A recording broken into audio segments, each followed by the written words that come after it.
everyone, welcome back. It's Tavis Leaf Glover, and today we're continuing the Photo Composition Masterclass. This is episode 6, and we're going to be covering Helmut Newton today. And if you're watching this at work or something, you might want to just wait until you're at home where it's nice and safe and no one's looking over your shoulder, because Helmut Newton's known for his risque photos, and these photos do have some nudity in them, even though I've blurred out the naughty parts. But you know, just in case, I wanted to give you a heads up on that. So we've got his top 3 photos selected, and this first one is Charlotte Rampling at the Hotel Nord. So if you've seen the TV show Dexter, it's a really good one, but she plays Dr. Vogel in one of the seasons.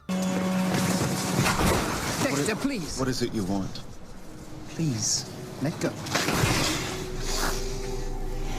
You can't kill me. And here she is, nude and much younger in this Helmut Newton photo. So right off the bat, we see, you know, it's nothing too special. The composition is not that great. The lighting's not that great. The pose is cool, and the setup is kind of cool. If we zoom up closer, we've got a nice setup here, kind of like a cool room. Got the nice mirror in the background. It's got a lot of potential. Everything about this scene has great potential, but the lighting's really bad. And just zooming out, we're seeing just a bunch of noise. Everything's high contrast, and especially the frame of this mirror is gaining a lot of attention because it's so busy. Just look at it. Just look at it. Yeah, well, what the heck is that? But, you know, it does have a nice setup, like the cigarettes here, whatever else is on the table. She's got the glass of water here. Nice nude pose, nice diagonals in the pose. But, you know, the lighting is really poor right here. It's just this intense chandelier is spreading light everywhere, and we don't have any control over it. So that's one thing I noticed right off the bat, that this composition is lacking, is contrast control. And that's really important when you're trying to communicate your visual message really clearly. So you need to be in control of your contrast. So, and right here in her pose, these diagonals, they create kind of like a triangular enclosure with the table here. And we know the world is mesmerized by triangles. It's in our money, it's in ads, it's in the shape of Doritos, it's in everything. So I did an article on this, you guys should check that out. But it just goes to show how the triangle can inspire a lot of different things. So it's a great shape to incorporate into your art if you can. So he's got one right here.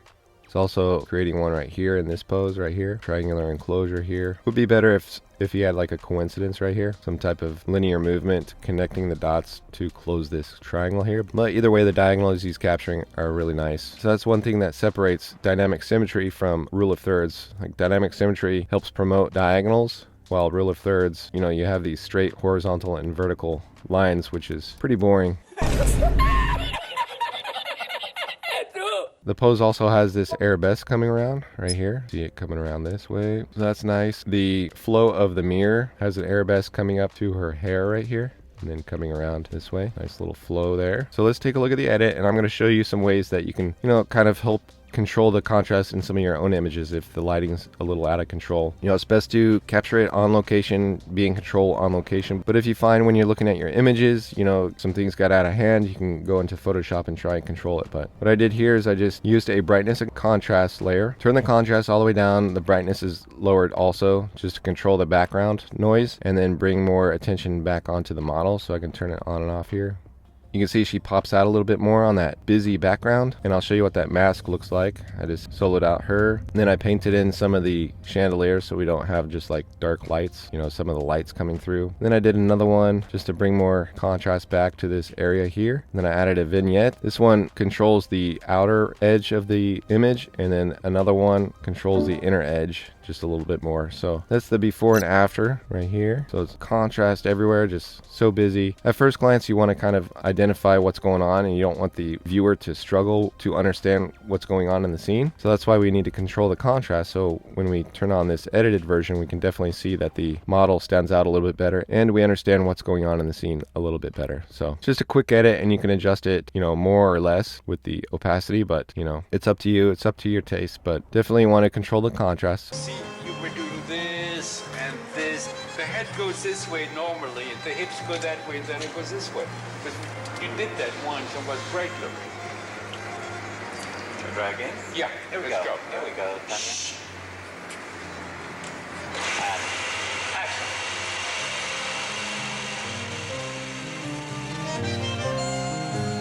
So a really important thing is a lot of you aren't subscribed, so if you haven't done that already, make sure you subscribe. And if you haven't joined the newsletter, be sure to do that. You get a lot of cool freebies, a lot of articles to read, and then some downloads as well. So be sure to do that. Let's go into the next one. This one here is a pretty nice image. She's centered in the composition. Got that nice perspective shot down the alley. A lot of nice textures in the alley here on the concrete. This film grain is really nice going across the image and then across the model too. Just a really nice vintage look. And I would be standing on the highest part of the slope, more or less. That's it, right? Yeah, you've done it. You've done it almost exactly. I practiced. Were you aware that you were doing amazing pictures all the time? This particular photo, I knew it was great. Wow. And I don't know why, there was something about the atmosphere. It was just like a bubble. There were just a few people in the street, and it's almost like time stopped for a moment. And I just felt, ooh, this is something special. This had magic, sort of a black magic. She got a pretty nice pose, pretty standard pose. She's got the diagonals in her arm here. And then this one, you can see how this line, it coincides with her arm. So that's pretty nice. You follow that line up. That's a coincidence. And that kind of stuff can be planned. I've seen Annie Leibovitz do that in her photos. They plan these coincidences to create more movement and unity. So her arm is unified with the background there. Pretty nice. You got these background lights helping with the figure-ground relationship. So it's creating this light background, and she's dark in the foreground right here. So it's creating that nice separation from foreground to background. There is a lot of negative space, but I think it captures this environment pretty well. We could crop in a little bit more to bring attention back to the model. Just come down here a little bit. We'd have to edit the contrast to match the scene and just control the contrast a little bit, add a little vignette there. But it does bring more attention back to the model with less negative space. But I think overall this image is pretty good. Now let's just see if we can improve it anymore by controlling some of the contrast. So let's turn on this edited version here, and I'm going to show you what I did. I improved the figure ground relationship. So if you look in the background, you have these dark shapes here. You got this one and this one, all these kind of coinciding with her body, her dark body right there. So if you squint, it looks kind of like she's got like a horn of some kind coming out of her shoulder, and then her elbow, because those values are the same and they're not separating. So we can go in here and clearly separate these shapes, like those two are controlled there, and then I just go through and subdue some of these other ones in the background. So that helps improve the figure ground relationship and separates that a little bit better. Now this one I got rid of some of the edge flicker. We got some of these spots on the ground that are high contrast and near the edge, so I can control those. Edited those out and subdued them. And we've got the vignette for the outer edge, and then there is this highlighted edge, so I controlled that with some more vignette, just that certain section. And then to improve the contrast even more, I grabbed this brightness and contrast adjustment layer, reduced the brightness and the contrast just like the last image. So I selected her, and then I painted in with lower opacity brush around here to increase the contrast just a touch more. And then we can see that turned on and off, just controls that and brings more attention back to the model. And then we've got this bringing more contrast to her face and her hand, so those pop off the background a little bit more. So if you squint, you can see that her hand right here kind of disappears with the background. So you need more contrast there, so that's why I did this. I add a little bit more contrast with that brightness and contrast layer. So that's one way you can control the contrast, make the subject pop off a little bit better. Do that again, Ava. There, like that, yeah. Lift the chin a bit, lift it, there. That's lovely. So I'll show you the before and after. Just cleans up the image a little bit more, makes the main subject pop off the background a little bit better. All right, so that's the before and after. Now let me drop in the grid and check the balance real quick.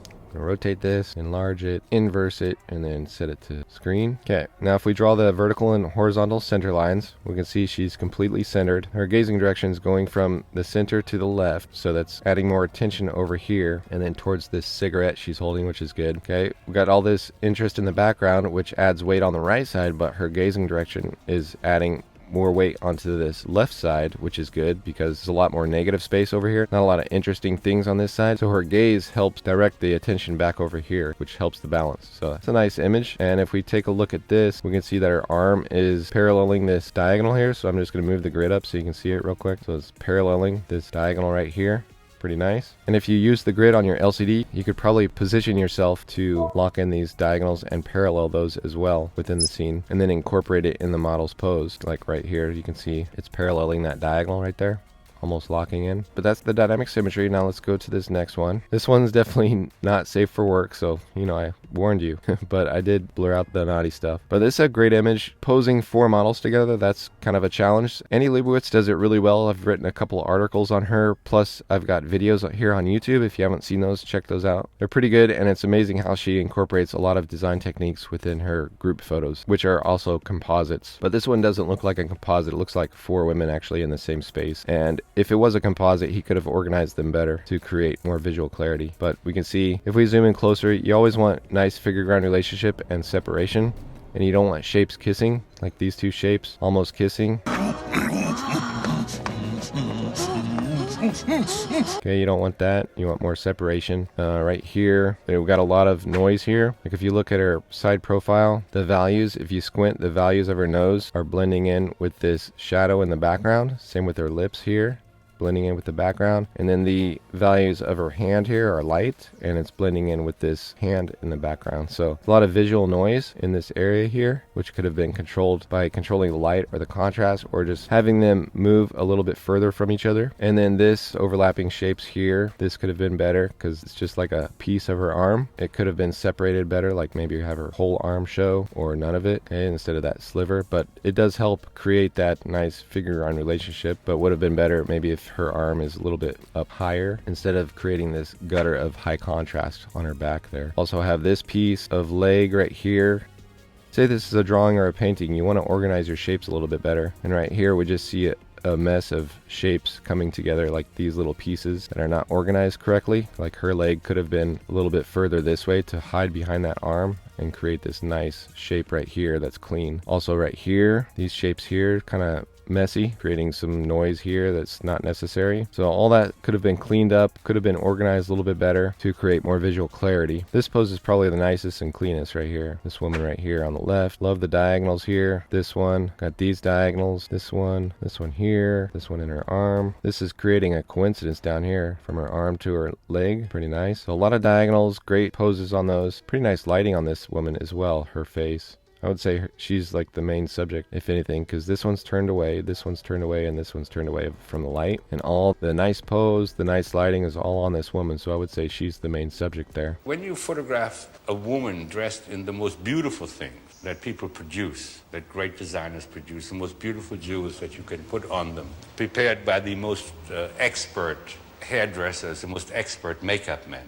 I mean, that is really a kind of area that is so rarefied for beauty that you could never come to if you were, say, a portrait photographer. So let's see what we can do to improve this. Can we do anything? Let's look. So I'm going to turn this edited version on, and right off the bat we know we got to control these shapes and the contrast. So this one I added more brightness to her face. I just used a brightness and contrast layer. Show you the mask there. Just brushed in real sloppy to increase the contrast on her face, so we have better separation from her face and that background right here, the dark background. And then I darken the background so her arm and her head stands out a little bit better, and also her back stand out. I'm gonna turn that on and off to see what I darkened. Like this whole, all this messy, noisy stuff right here, I try to control that with another brightness and contrast layer. So turn that on and off, and then we can reduce the contrast of the background girls. If you're familiar with drawing techniques, usually things in the foreground, when they're light, you want the background to be darker, okay? These women are light, so they're more towards the camera. And then to show more depth when you're drawing, you can make the background darker. That way the foreground objects pop off a little bit more. So that's what I did here. I used that drawing technique to try and pop these women off the background a little bit better. So this is what the mask looks like. Darken them, okay? So the foreground women pop off. And then I faked aerial perspective. Now this looks really obvious, but it could be a technique you're interested in. You can just fake the aerial perspective. I've seen other photographers use this kind of thing where they just fade the background like they're creating a drawing.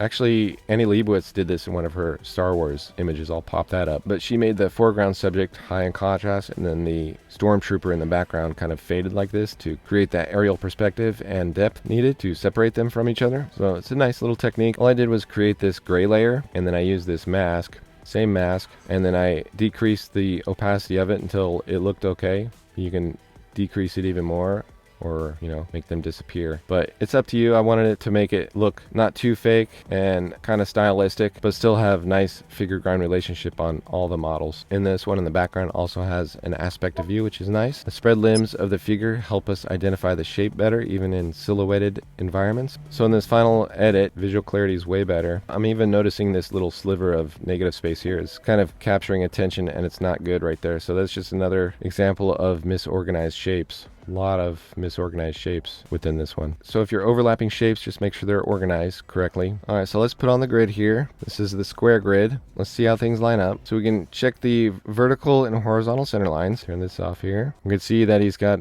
a lot of the weight distributed correctly from left to right. Like this woman is further on the left here, and then this woman's gaze is adding weight to this side.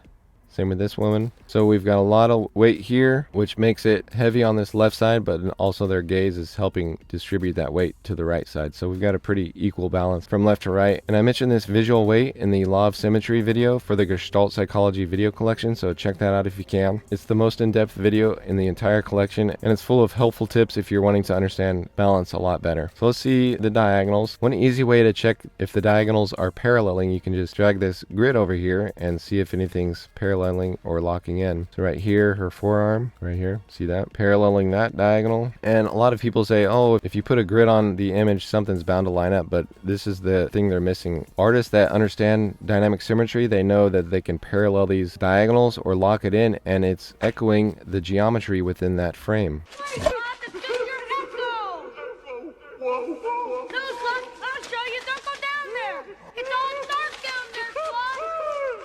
So that's the important part they're missing. This one's paralleling it right there. You can see that. So you can just go around this arm here. We're going to see that's paralleling exactly right here. Same with right here. Okay, over here. Move that down.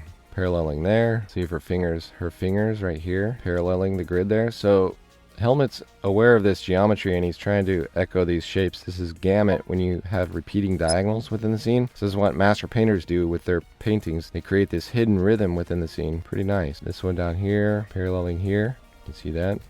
It would be really nice if this strong dominant diagonal in her arm was paralleling perfectly, but since there's a curve in the arm, can't parallel perfect unless you tweak her body, you know, a little bit. But you can see the forearms paralleling, and if we go up here, we can see the shoulders paralleling perfectly. Okay, and a lot of master painters would do this. Even this core shadow right here is paralleling the diagonal. See that? So this is how I analyze paintings. You can go around and you can find these diagonals everywhere paralleling. And it's not just happenstance, it's planned. So that's the grid. Really nice use of the grid there. But that's Helmut Newton. That's his top 3 images. We start from, you know, scattered contrast, mediocre image, nice nude, nice environment, but the scattered contrast kind of ruins it. So it had a lot of potential, but it needed more contrast control. Then we move up to a simpler shot with a nice environment, nice perspective, and just a simple portrait, interesting lighting. And then we get to the more complex one with multiple subjects and organizing shapes. He's really talented, really has a strong artistic style, a lot of black and whites, a lot of nudes, but definitely check him out and leave a comment down below if you have any other photographers that you want me to try and include in this photo composition masterclass series, and I'll see what I can do. But until then, stay in touch. I'll talk to you later.